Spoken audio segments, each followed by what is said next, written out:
Sabi niya, ang tawag sa akin pag galing sa konsyala, kaya ate eh. Oo. Sabi niya, konsyala, okay na kayo, ano ko sa senior, ganito na pinapakasan niya ako, ganito na yun. Hindi na ilan po ka ako, kasi po talaga po ako kailangan advance po yan, kasi preparation po dun sa pag-18 years old ko, mag-85, kasi yun po kami talaga sa government. Oo. Kapag nagkukwento kami doon, sabi niya, di pumunta kami sa kabila, binatanong yata ako na bibili ko, sabi niya, hindi ka ako, meron ka din binibili ka mga ganito. Hindi, sabay ako napunta doon. Ang tagal na inapot yung bilas ko, baka nila natin mo kasi siguro eh. Oo.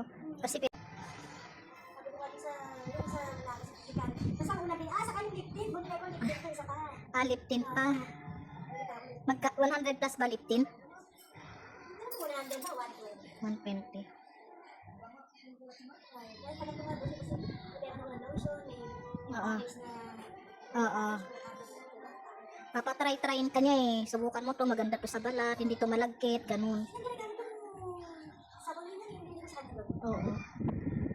Sabi ko, matagal ko ang gagawin dito kasi lalo kung gumamit ako. Pinapulol ko ako. Nanapin ko sayang ako. Sayang. Tapos yun na magkakagay, sabi ko nila. Yung daw ang binibigyan nilang kape na. Yun yung kape na nahiyag doon sila. Kahit ako gusto ko yun. Kasi ano yun sa acid ko eh.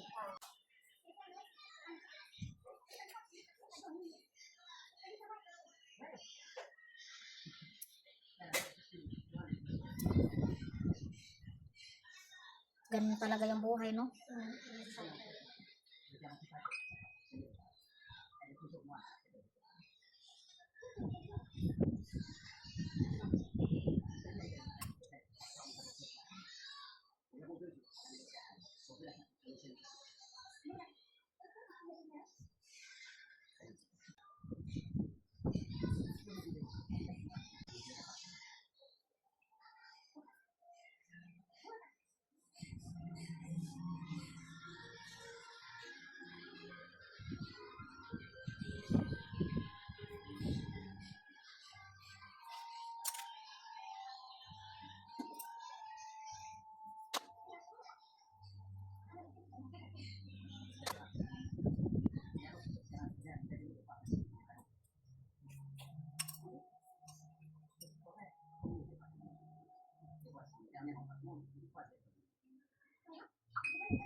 Alam mo na magjowa tayo, hindi naman.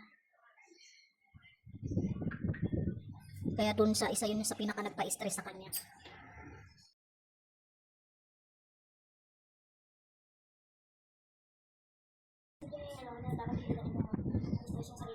Oo. Wala na te? Feel mo, pisiling ko. Wala na. Dito. Dito, ito. Dulo. Okay.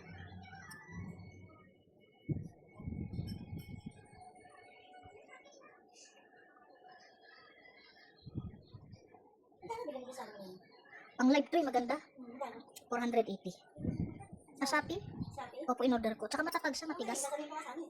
Tapos mabigat yung pinaka-stand niya.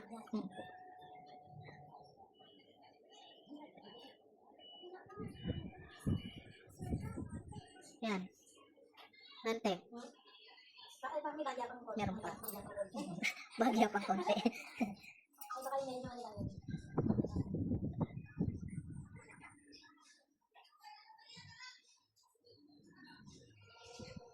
Nagla-live ka ba? Para saan naman? In case na bumili ka.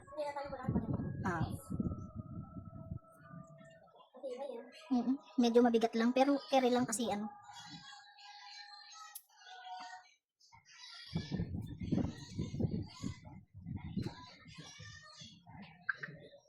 Yun. Opo, ito.